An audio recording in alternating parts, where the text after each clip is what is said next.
All right, let's go ahead and start with prayer. Manalangin tayo. Father in heaven, Lord, we thank you for your love and your mercy, your kindness, and your concern for us, Lord. We thank you that we can direct our attention to the Word of God, and we can allow the Word of God to speak to our hearts. And we thank you, Lord, for the Holy Spirit that leads and guides us, Lord. We thank you for Jesus and the work at Calvary that allows us access into the throne of grace. Father, we pray for help at this time, Lord, for us to understand biblical truth, to see the value of your words, to tremble before your words, and to fear you, and prioritize you above all things. And Lord, we love you and ask that you bless us, Lord. Cleanse us and forgive us of our sins. We pray these things in Jesus' name. Amen and amen. Alright, so pinag-aaralan natin yung aklat ng 1 Samuel. Nasa 1 Samuel chapter 12 tayo. 1 Samuel chapter 12. So, hintayin natin si Nanay, yung mga senior club ni Sister Wilma ito. Yung mga bagets ni Nanay Wilma. Ay, nasa likod.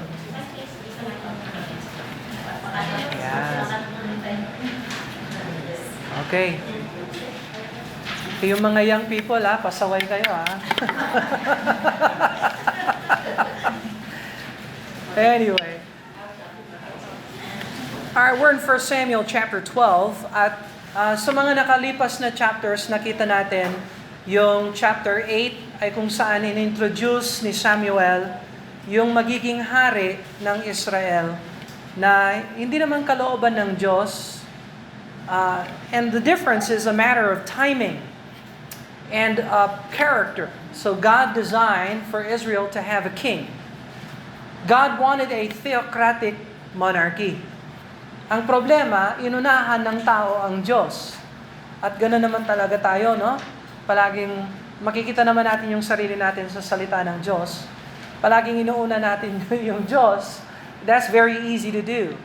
And so ngayon, nagkaroon sila ng democratic monarchy. Ibig sabihin, yung hari nanggaling sa tao. So this is a shift, a major shift in the scriptures. Sino ang nagbigay authority kay Adam para siya ang maging dominion, ruler ng creation ng Panginoon?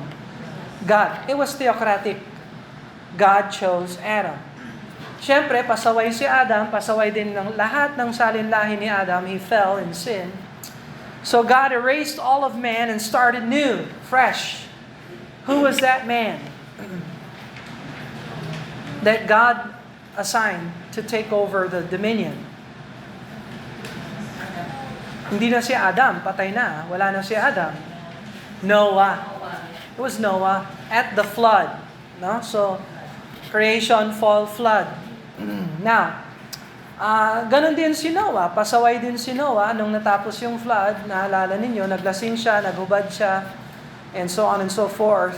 And so, it was still theocratic kasi at least pinili pa rin siya ng Diyos. So, ngayon, nagkaroon ng Tower of Babel, at in-scatter ng Diyos yung buong daigdig sa pamamagitan ng pagkagulo ng wika. Kaya samot-saring wika ang buong daigdig. Nanggaling yan sa Genesis chapter 10 tsaka Genesis chapter 11. So, ngayon, sa Genesis 12, nag-focus na naman ng Diyos. Tinawag niya ang isang family man. Sino yung family man? Naiwanan niya yung pumunta siya sa land of Canaan, na apo ni Noah. Kunin niya yung lupa na yon, at doon magkaroon ng mga bayan o mga tao na susunod sa Panginoon. Who was that man? Abraham. Did you notice that every man that God calls is a family man? Is a family man. So, isang observation sa theocratic system ng governance ay yung mga qualified men dapat ang nasa leadership.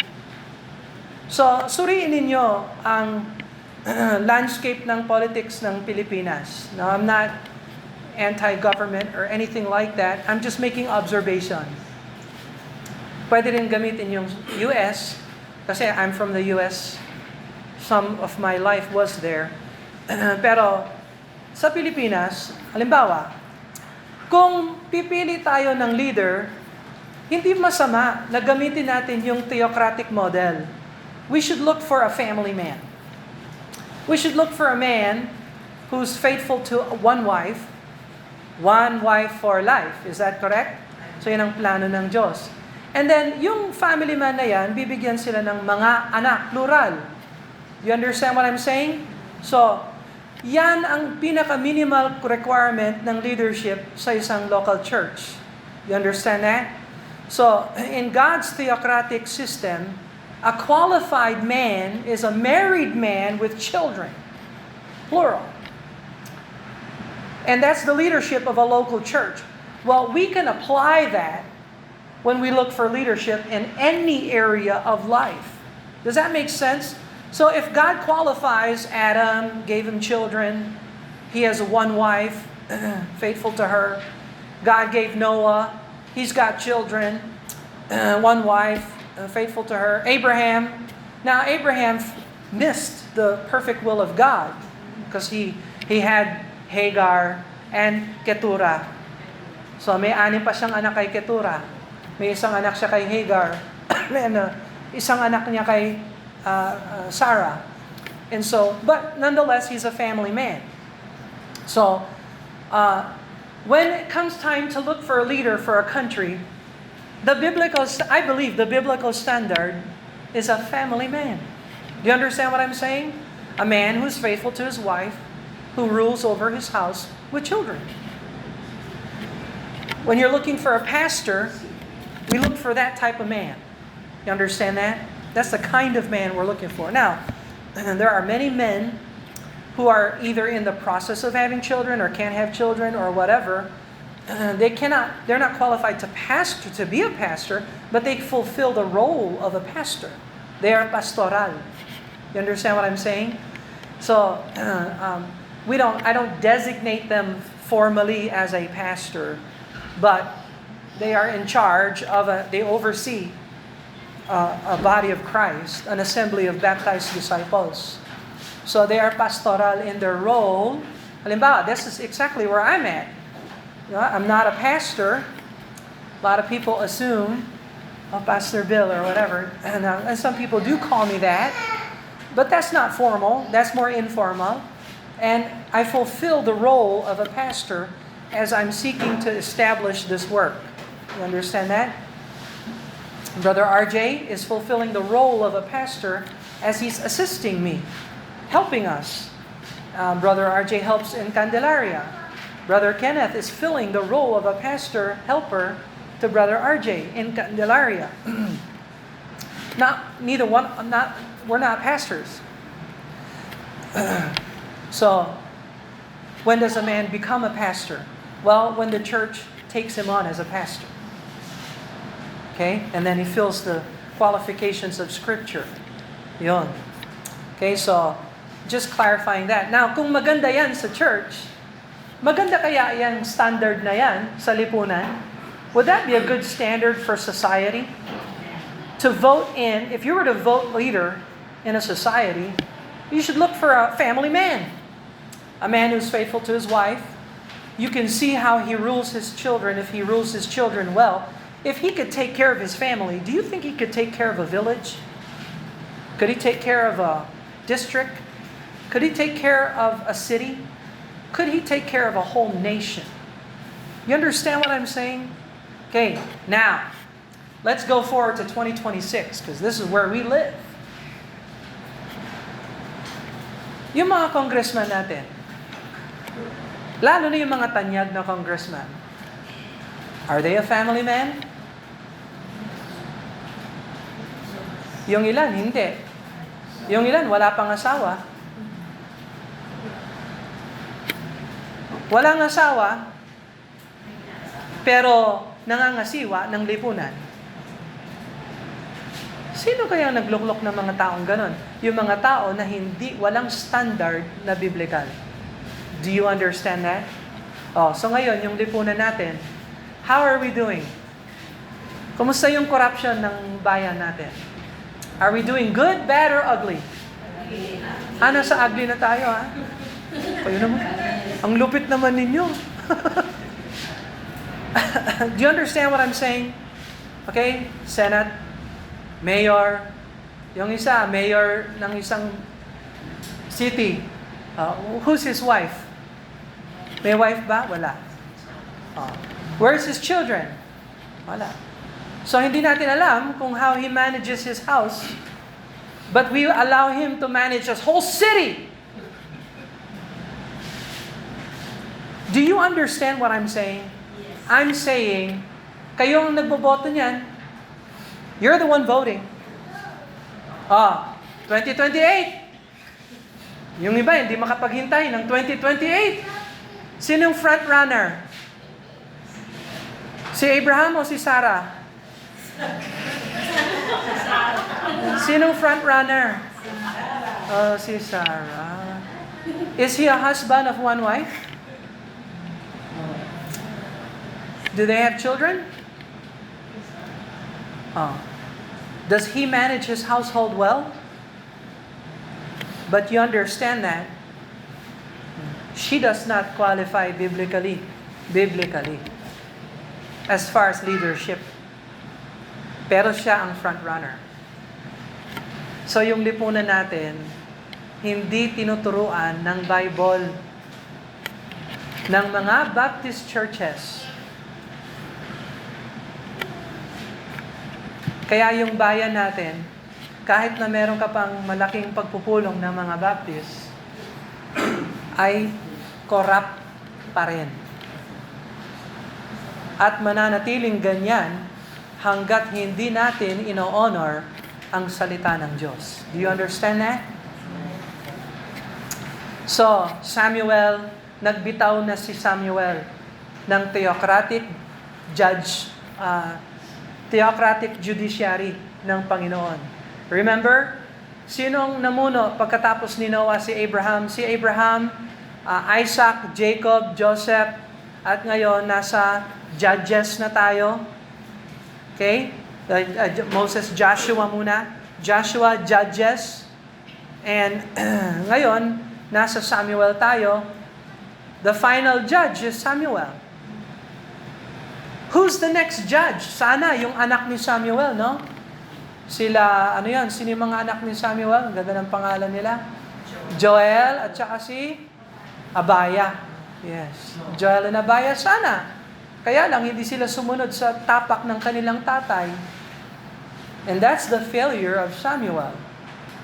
He didn't train his children to follow after his steps. He violated scriptures. Although Samuel's a wonderful preacher, judge, and prophet of the Lord. So, dito natin makikita na wala sa bloodline, wala sa lahi or dugo ang grasya ng Diyos. Hindi dumadaloy sa dugo ang grasya ng Diyos. Ang grasya ng Diyos ay dumadapo sa mananampalataya. Ano man ang kanyang background, ano man ang kanyang lahi, ano man ang kanyang situation, hindi importante sino yung magulang niya o sino yung ano yung papel o role ng mga ninuno niya. That's not the important thing. The important thing is, do you believe in God? If you are a believer in God, you believe in God, God will take care of you. Amen? You understand that? So, magbibitaw na si Samuel. Humingi ng king yung Israel, and Samuel is going to acquiesce. In-install na niya privately si Saul, in-anoint na niya publicly si Saul, kinonfirm na niya si Saul nung natapos na yung digmaan ng Israel and Judah sa mga Ammonites. And that's what we learned about last week. Saul took up the role of a king and defended Israel.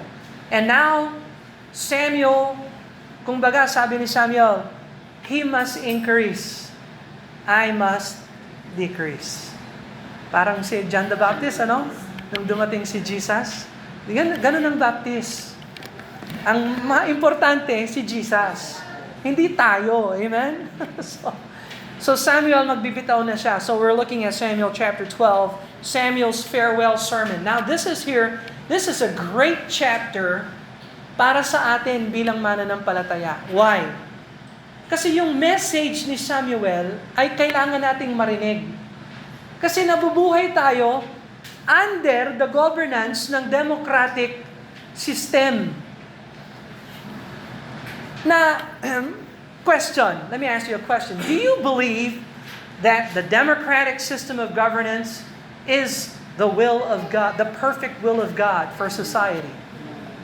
Do you believe that? Of course not. Man is incapable of leading society and man. Do you understand that? Why do I know that? Because we can't even begin to control our hearts. Alam mo ba kung gaano kahirap? Yung kaaway mo sa buhay, yung puso mo. You understand what I'm saying? Okay? So kung ikaw, hindi mo mag-gets na i-control yung heart mo, i-control mo ba yung lipunan? Yung mga hearts ng mga tao? So, democratic system, I thank the Lord for the freedom and the blessings na nakaakibat sa democratic system. Mas masaya ang democratic system. Compare mo yan sa mga komunista. Compare mo yan sa mga autocratic system or anumang sistema ng governance ng tao. Even monarchical and all that, mas may liberty and freedom sa democratic system. Pero hindi perfect ang democratic system. Kasi sa democratic system, kung ano ang majority, ayun ang rule. Do you understand that? The rule of the majority. Do you think the majority is always right? No. Of course not. So, we acknowledge the good hand of God's blessing and providence in our system today. But we are not living in a theocratic system. Now, bilang mananampalataya, as believers in the Lord, we are theocrats. Lahat tayo na mananampalataya sa Panginoon, tayo ay theocratic. Ibig sabihin, kinikilala natin ang Diyos sa buhay natin. Amen? You understand what I'm saying? Una sa lahat, theocratic tayo. Tapos bilang mamamayan, gagampanan natin yung layunin ng mamamayan. Pangalawa, democratic tayo. Amen? Do you understand that? Huwag niyong unahin yung bayan kesa sa Diyos. Do you understand that? Okay? Hindi tayo nakatira sa paraiso. Nasa ano tayo? Nasa purgatorio tayo, biro lang. Nasa Pilipinas tayo. We're in the Philippines. So, i-honor natin ang Panginoon, tapos gampanan natin yung responsibilities natin bilang mamamayan under authority, honoring the Lord. Now, 1 Samuel chapter 12 is the key for theocratic believers living under a democratic monarchy. Can you live for God when the government's not right? Can you still live for God? Yes, you can. And the key is this 1 Samuel chapter 12. So, eto ang responsibilities natin bilang mananampalataya. Verse number 1. And Samuel said unto all Israel, Behold, I have hearkened unto your voice in all that ye said unto me, and have made a king over you. So, humingi kayo ng hari, nakinig ako sa inyo, binigyan ko kayo ng hari. So, question, si Samuel, nung una na humingi sila ng hari, ano yung reaction ni Samuel? Ha? Ano yung reaction ni Samuel nung unang humingi ng hari yung Israel? Does anybody know? Ano yung reaction ni Samuel? Was he favor that or against it? Against. Kasi sinabi niya, pag nagkaroon kayo ng hari, ganitong gagawin ng hari ninyo, ganitong mangyayari sa inyo. Iniwan niyo ang Diyos. Ba't ayaw nyo na sa theocratic judgeship or theocratic system? Pero sino nagbigay kay Samuel ng green light para, go ahead, give the people their desire? Ang Diyos. So, si Samuel, tapat si Samuel kay Lord. Sige, sabi ni Lord, bigay mo sa kanila yung gusto nila. So, verse 1, humingi kayo ng hari, binigyan ko kayo ng hari. Verse 2, and now behold, the king walketh before you. I am old and gray-headed, and behold, my sons are with you, and I have walked before you from my childhood unto this day. So sabi ni Samuel, masdan niyo ako, matanda na ako. I'm fading. Ha? Yung mga seniors, ganyan talaga tayo seniors, we're just gonna fade. Yung next generation ang susunod. Yeah? Amen? So, and I've walked before you from my childhood unto this day. Verse 3, behold, here I am. Witness against me before the Lord and before his anointed, that's King Saul. Whose ox have I taken? Whose ass have I taken? And whom have I defrauded? And whom have I oppressed? Or of whose hands have I received any bribe to blind mine eyes therewith? And I will restore it you. Sabi ni Samuel. Okay? Challenge. Saan nakita ninyo sa akin na ako'y nagkamali sa pamumuno sa inyo? Saan ako na-bribe? At kung merong makapagturo ng aking katiwalian, isasauli ko sa inyo yung pera na yan. Wow, ang galing nito, no? Ni Samuel. Honest siya. Hindi siya katulad ng mga nakasangkot dun sa kickbacks. No? Sila, bubunutin mo yung ngipin para maisoli nila yung dapat nilang hindi kinuha from the beginning. You understand that? But what Samuel is doing is, he's clearing his record. Kumbaga, ready na kayong mag-monarchy. Pero before na mag-monarchy kayo, sesermonan ko kayo, sabi ni Samuel. Una sa lahat, malinis yung pamumuno ko sa inyo. Walang kapintasan. Is that correct? Sabi niya. Sabi naman ng Israel, yes. Verse number 4. And they said, Thou hast not defrauded us. Wala kang ninakaw sa amin. Ganda ng leadership nun, no? Nor oppressed us, neither hast thou taken of any man's hand. And he said unto them, The Lord is witness against you, his anointed is witness this day, that ye have not found aught in mine hand. And they answered, He is witness. So na-validate ngayon yung leadership ni Samuel. So now, Samuel's going to rehearse the history of Israel para marinig nila kung paano faithful ang Diyos nung past, nung nakalipas. Verse 6.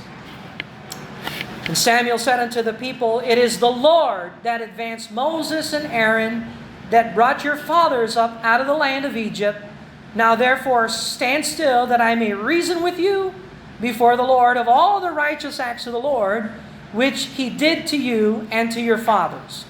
When Jacob was come into Egypt, and your fathers cried out unto the Lord, then the Lord sent Moses and Aaron, which brought forth your fathers out of Egypt, and made them to dwell in this place. So, dinala niya talaga, rehearse niya. Naalala niyo si Jacob?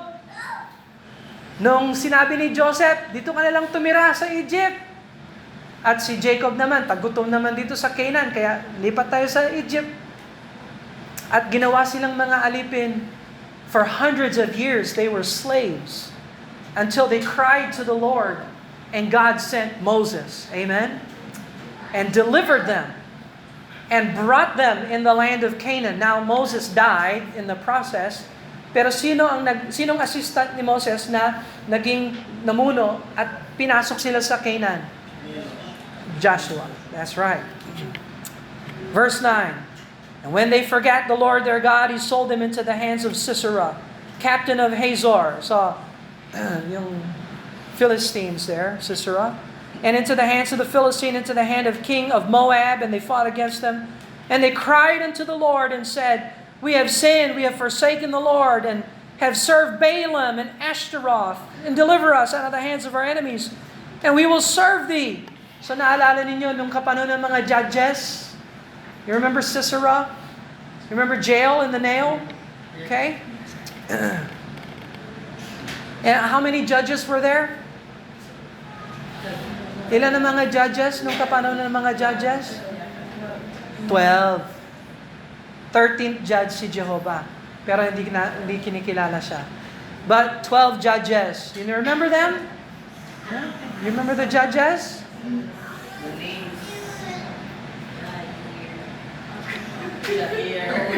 Ha?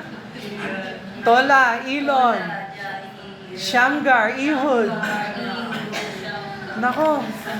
Othniel, Shamgar, Ehud, Deborah, Gideon, Samson, Elon, Abdon. Alright, so okay lang, no problem kasi tapos na tayo din na-ace na ninyo yung assignment nyo. So okay, so alright, so tingnan mo yung mga pangalan ng judges dito. Verse number 11, the Lord sent Jerubbaal. Sinong judge yung Jerubbaal? Correct, si Gideon. Kasi yung ibig sabihin ng Jerub, tinaob. Tinaob ni Gideon, sino? Si Baal. Yung word, Diyos-Diyosan ng mga Canaanites. Kaya, nickname o pinangalan ng mga tao kay Gideon, Jerubbaal. Remember that? Okay? Alright. Well, who's Bidan? Sino si Bidan? No? Okay. So, anyway, that's another name for one of the other judges. Do you know? Anybody know who Bidan is? We made two choices ka doon, pero I won't belabor the point there. So, I'll give you the answer next week. All right. And Jephthah. You remember Jephthah? Yes. All right. So, anong tanyag kay Jephthah? He kept his vow. He honored the Lord by keeping his vow, even though his vow cost him his very own daughter.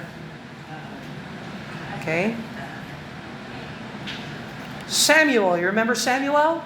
Siya ngayon yung namumuno, he's judge ngayon. Alright, so God has been faithful, amen? So remember sa Judges, yung cycle of sin?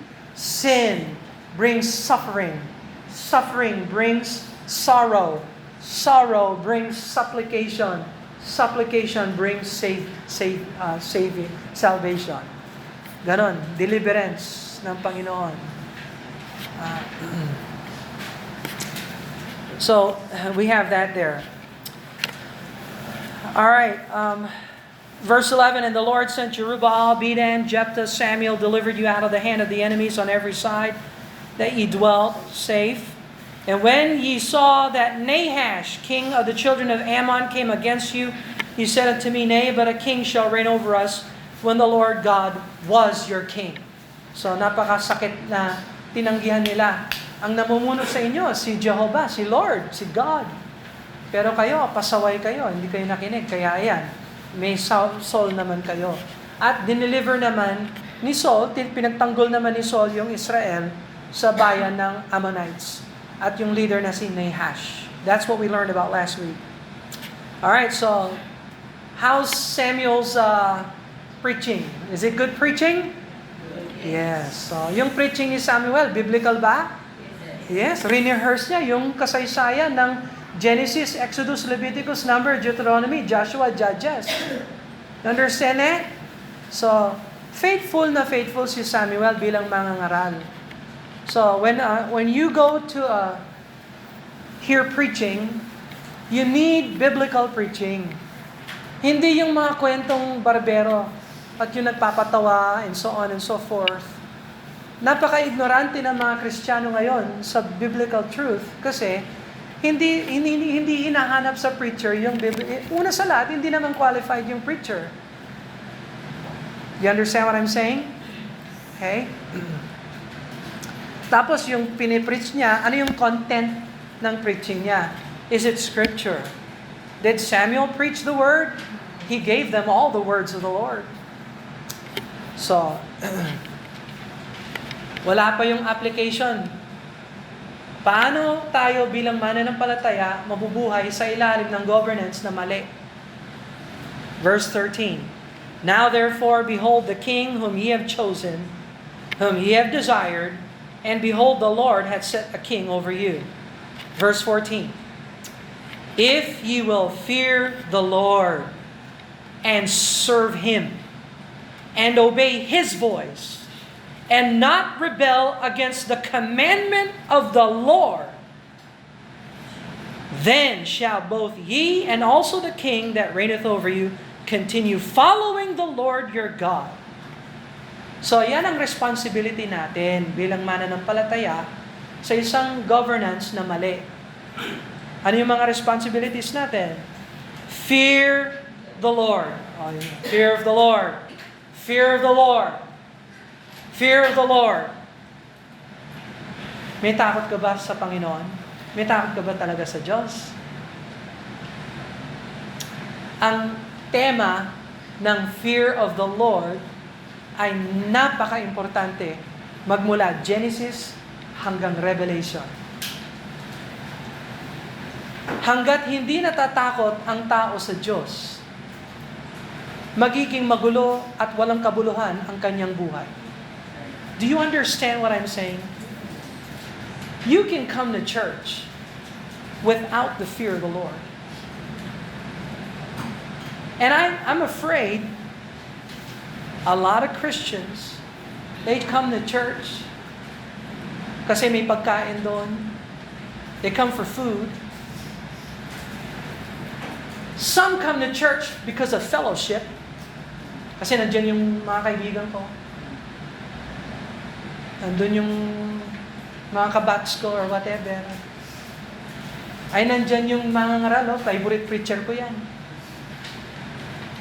You understand what I'm saying? But they sure enough don't come to church with the fear of the Lord. They don't have the fear of the Lord at home. They don't have the fear of the Lord in their hearts. They don't fear the Lord. And I'm telling you right now, if you don't fear the Lord, you're not living right. You're not living right. Wala akong oras para buksan ang Bible at tingnan natin ang paksa ng the fear of the Lord. Pero sasabihin ko sa inyo, mauubusan tayo ng mga araw at ng mga taon para pag-aralan ang paksa ng fear of the Lord. Pero kung matutunan mo na magkaroon ng takot sa Diyos, doon ka magsisimula na magkaroon ng buhay na may kabuluhan. You understand what I'm saying? Kasi hindi ka natakot sa tao. At hindi ka natakot sa kung ano ang report ng doktor patungkol sa blood pressure mo or yung blood chem mo. Kung sabihin niya cancer at may takot ka sa Diyos, ano ngayon yung cancer? Do you understand what I'm saying? Ang problema natin, may takot tayo sa cancer, pero wala tayong takot sa Diyos. Does this make sense to you? Yes. Okay, all right. I didn't come up with it. I'm just telling you what Samuel told Israel. And I'm telling you right now, when you look at Christianity, there's something missing, and I know what's missing. Guess what's missing? Thank you.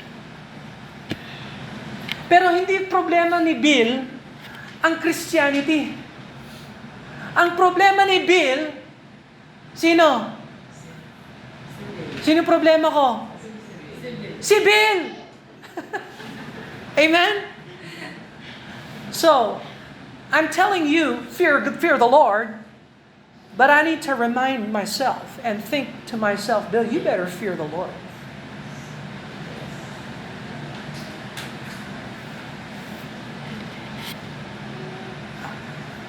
New year, new you. How about this? New year, fear the Lord. Amen? Siguro magbabago ba ang buhay mo kung may takot ka talaga sa Diyos? Ang daming mga kamalian, kasalanan, at katiwalian na pwedeng i-correct kung lang may takot tayo na biblical na takot sa Diyos. Ang problema, ang kahulugan ng fear of the Lord at ang mga examples na yan at ang mga resulta na yan ay wala tayong oras na pag-aralan. Paano mo alam na may takot ang tao sa Diyos? Ano ang mga resulta na makikita natin sa Bible patungkol sa takot ng Diyos? And so on and so forth. So, one thing I do want to challenge you, kuha kayo ng Strong's Concordance. By the way, sa cellphone, yang si ChatGPT, wala ka na sa lipunan natin ngayon. Kung gusto mo mag-aaral ng Bible, if you really want to study the Bible, you have everything. If you really want to study the Bible. Ang problema, hindi lang study. Yung study, yung pakikinig, kailangan nag-reproduce yan ng pagbabago. At walang pagbabago hanggat hindi mo isabuhay ang takot ng Diyos. Do you understand what I'm saying? May mga lalaki takot sa asawa. Mas takot yung lalaki kaysa sa kanyang asawang babae kaysa sa Diyos. Kaya hindi siya marunong mag-lead ng home. May mga pastor takot sa member. Kaya hindi makapag-preach ng biblical na matuwid kasi pinoprotektahan niya. Kasi giver yan, tither yan. Kapag umalis yan, sinong magbabayad ng upa natin and so on and so forth. So kung walang takot ang tao sa Diyos, ang daming kamalian sa tahanan, sa church, sa eskwela, sa trabaho. Bawat aspeto ng buhay, affected yan. Ang pananaw mo sa Diyos ay nag-a-affect yan ng buhay mo. Your fear of the Lord determines your behavior. Ang problema natin, ang focus natin, behavior. Pero wala tayong pundasyon ng fear of the Lord. Kaya, ayan, sa mga cellphone, meron tayong mga monitoring websites and things like that. I'm not against it. I'm glad for limiting, observing, accountability. Wonderful. And I'm for that. Pero kung walang takot yung tao sa Diyos, maghahanap yan ng butas. Do you understand what I'm saying? Do you understand what I'm saying? Oh, tahimik na kayo. Brother Bill, saan na tayo? Sa fear of the Lord. Can I move on?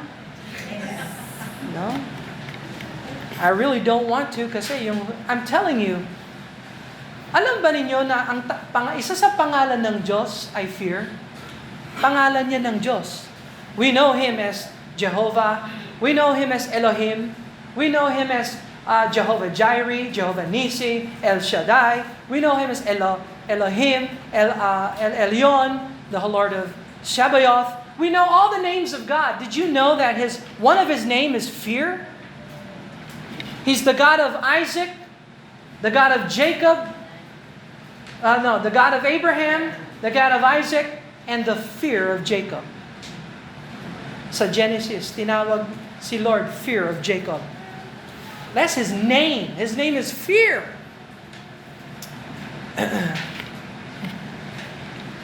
And the missing thing today, I believe with all my heart, the missing element in our relationship with God is fear. Tanungin mo yung mga seniors natin na lumaki, na under sa isang tahanan na may takot sa tatay at takot sa nanay. Kasi yung lipunan natin ngayon, hindi na wala na. Hindi na pwede yung mga pitik-pitik, corporal punishment, abusado na yan. Kaya ngayon, yung lipunan natin, hindi alam ng lalaki kung ano ang lalaki, hindi alam ng babae kung anong babae. Kaya magkakagulo pa yan. Wala kasing takot sa Diyos. Mambabatas, walang takot sa Diyos. Hindi kasi religious yan. Ito, secular. Hindi pwedeng ipasok yung religion sa secular. Okay, so magkaroon ka ng lipunan na walang takot sa Diyos. Hindi ako naniniwala sa good luck, ha? Pero good luck. Good luck sa inyo. Kung ayaw niyong sumunod kay Lord, pero gusto niyong mabuhay sa mundo ni Lord, na nilikha ni Lord, siya ang manilikha, ginawa kang lalaki, gusto mo maging bakla, pero ang Diyos ang gumawa sa iyo, ginawa kang lalaki. Ngayon ikaw, yung kasi yung heart ko. Ito yung heart ko. Yung heart mo, sinungaling, deceitful above all things. Kailangan yan ng dialysis ng salita ng Diyos. Do you understand that? It's the fear of the Lord. So, tayo naman ngayon bilang mananampalataya, anong unang dapat nating asikasuhin sa buhay natin habang nasa under tayo ng democratic system? Anong pinakauna dapat nating gawin? Fear the Lord. Fear of God. Fear the Lord. So, how is your fear meter today? Kumusta yung fear of the Lord nyo today? Are you 10, 5, or 1? O baka negative? So, I don't want to hear the answer. I'm just trying to get you to think. You understand what I'm saying? I want you to think. The fear of the Lord. Do I really fear the Lord? Who do I fear? Do I fear the report, the bad report?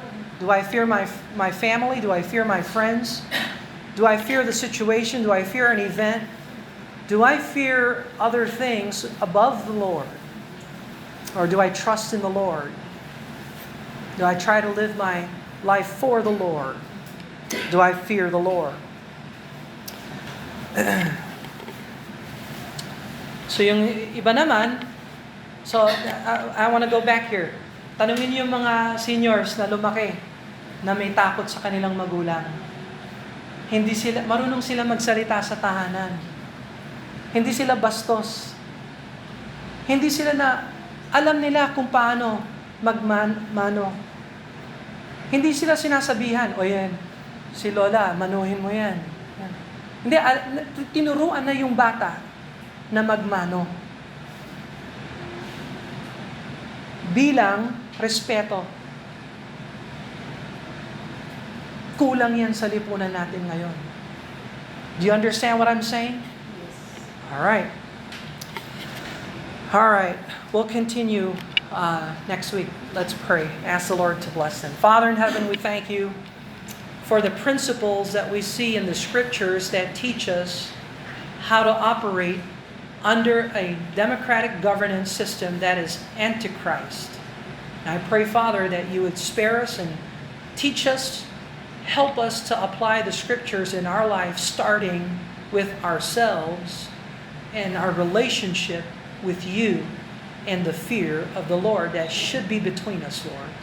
We love you, honor, and respect you, and reverence you, Lord. Help us to obey you. In Jesus' name, amen.